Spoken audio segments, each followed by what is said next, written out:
Vamos a ver cómo se estudia ahora mismo el átomo, cuál es la idea o más o menos la aproximación que nosotros podemos llegar a estudiar en nuestra clase de cómo se considera ahora mismo de cómo es el átomo.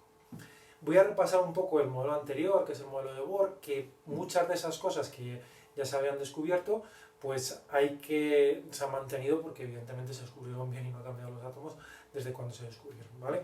Entonces, esta primera parte que yo os voy a repasar es del modelo atómico de Bohr, que ya habéis estudiado algo. En el modelo atómico de Bohr ya había dos partes bien diferenciadas. La primera, que era el núcleo, que es un puntito donde va a estar casi toda la masa del átomo, y alrededor los electrones dando vueltas, ¿vale? Es decir, vamos a tener un núcleo, que es un puntito ahí en el medio, y alrededor los electrones dando vueltas en una cosa que se llama la corteza electrónica, ¿vale? Dos zonas, núcleo y corteza. En el núcleo hay dos partículas, o dos tipos de partículas, que son los protones y los neutrones. Los protones y los neutrones, entre comillas, son partículas muy grandes y muy pesadas. Son las partículas que tienen la masa del átomo.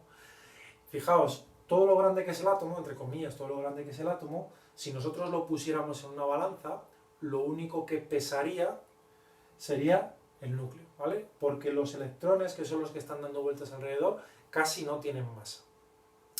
¿Vale? En el núcleo, los protones y los electrones se organizan como si fueran uvas de un racimo, ¿vale? Se van colocando una con otra, digo, para que os hagáis una idea que son partículas que están juntitas ahí y que son las que forman el núcleo, ¿vale? Son partículas grandes, vosotros pensad el tamaño que tiene un átomo, ¿vale? Un átomo, pues así a bote pronto, si cogéis la millonésima parte de un milímetro,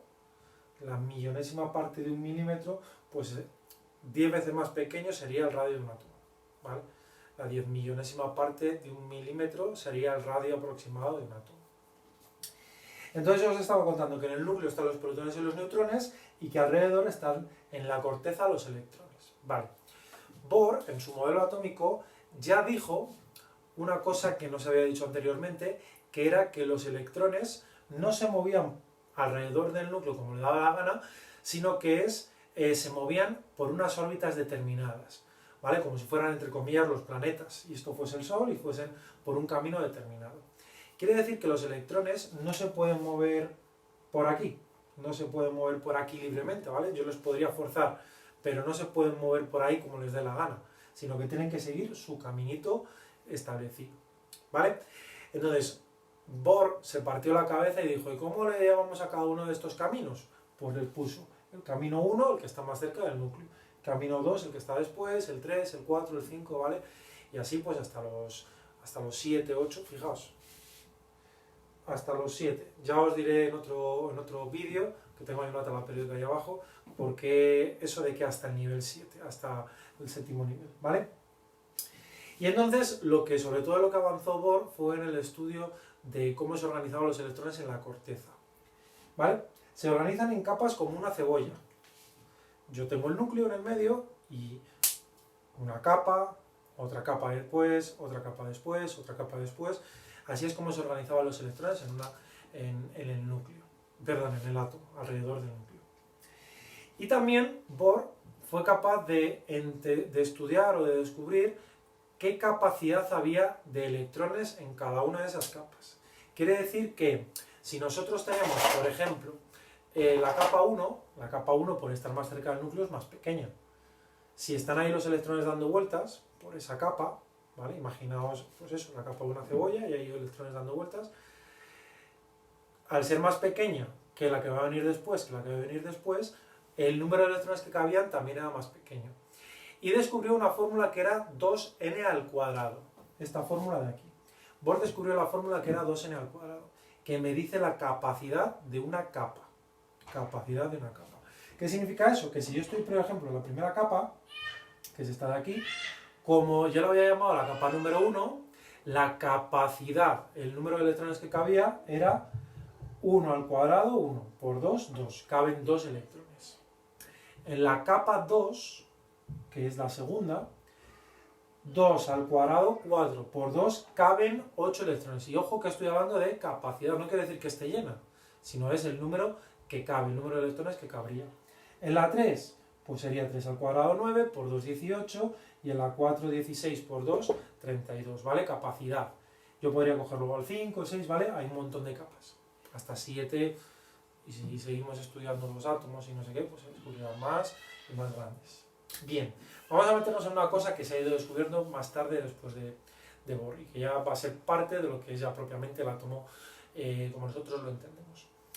Fijaos, con los avances tecnológicos y con los avances técnicos y científicos pasó lo siguiente. Igual que vosotros cuando buscáis cómo se va desde Arévalo a un pueblo, cómo se va desde Arévalo a Nava de Arévalo, vale, y le dais a Google Maps o a Apple Maps o lo que tengáis, y lo que os pone es un camino en azul o lo que sea, vale, y vosotros veis ese camino, vosotros veis un camino.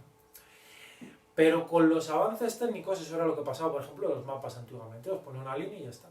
Pero con los avances técnicos nosotros podemos hacer zoom y darnos cuenta de que a lo mejor ese camino que me marcaba como una sola línea, a lo mejor es una carretera de doble sentido. Es decir, a lo mejor son dos carreteras juntas.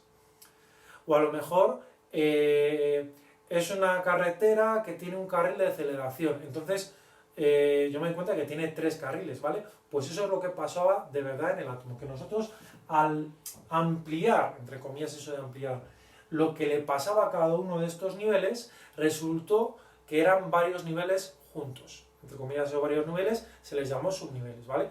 Estaban tan juntos que Bohr no los pudo diferenciar en su modelo atómico, pero más adelante sí que se pudo. Entonces, los íbamos a llamar subniveles. Y se descubrió una cosa curiosa, y es que el número de subniveles que había dependía del nivel en el que estuviésemos. Es decir, que si nosotros cogíamos y hacíamos zoom en este primer nivel, yo me encontraba que solo había un subnivel. Si yo hago zoom en el nivel 2, yo me encontraba 2 subniveles. Si yo hago zoom en el nivel 3, me encuentro que tiene 3 subniveles. En el nivel 4, 4. En el nivel 5, 4. Y quiere decir, desde el 4 siempre me iba a encontrar yo 4. Y dice, anda, ¿y eso? Qué raro, ¿no? De momento no se han descubierto más. Puede que se descubran, ¿no? Nadie dice que no. ¿Vale? Pero de momento las cosas están así. Y ya para terminar, al igual que aquí a los niveles se les puso nombre, se les llamó 1, 2, 3, 4, etc., a los subniveles también se les ha puesto nombre. Y se les ha llamado con letras, S, P, D y F. Siempre se utiliza una regla mnemotécnica, una regla para que os acordéis, que es la de sopa de fideos. Sopa de fideos, S, P, D, F, las 4. Yo recuerdo que tuve un alumno que según le dije esto, dijo Spidifen, y desde entonces también me acuerdo de Spidifen, ¿vale? Lo que os sirva para recordarlo. ¿Pero qué me dice esto? Me dice siempre que cómo se van a llamar los subniveles. Siempre el primer subnivel que yo me encuentre lo voy a llamar S. El segundo subnivel que yo me encuentre lo voy a llamar P. El tercer subnivel que yo me encuentre lo voy a llamar D. Y el cuarto subnivel lo voy a llamar F. Así que en el primer nivel que tiene un subnivel, yo estoy en el nivel 1. Como el primero que me encuentro es un subnivel y le tengo que poner la letra S, se va a llamar 1S. ¿Vale? Este subnivel se llamará el 1S. En el nivel 2, que hay 2 subniveles, pues yo siempre me voy a encontrar uno primero y otro después. El primero que me encuentre tiene que ser S, 2S. Y el segundo que me encuentre tiene que ser P, 2P. En el tercer nivel hay 3 subniveles. Pues el primero que siempre me encuentro será 3S. El siguiente 3P y el siguiente 3D. Con los demás, pues 4S, 4P, 4D y 4F. Y así con los demás, 5S, 5P, 5D y 5F. ¿Vale? Además, se sabe también la capacidad de cada uno de estos subniveles, pero lo voy a dejar para el siguiente vídeo porque este ya lleva bastantes cosas y además al estudiar la capacidad de los subniveles podremos explicar lo que es la configuración electrónica, que es lo siguiente que tenemos que estudiar.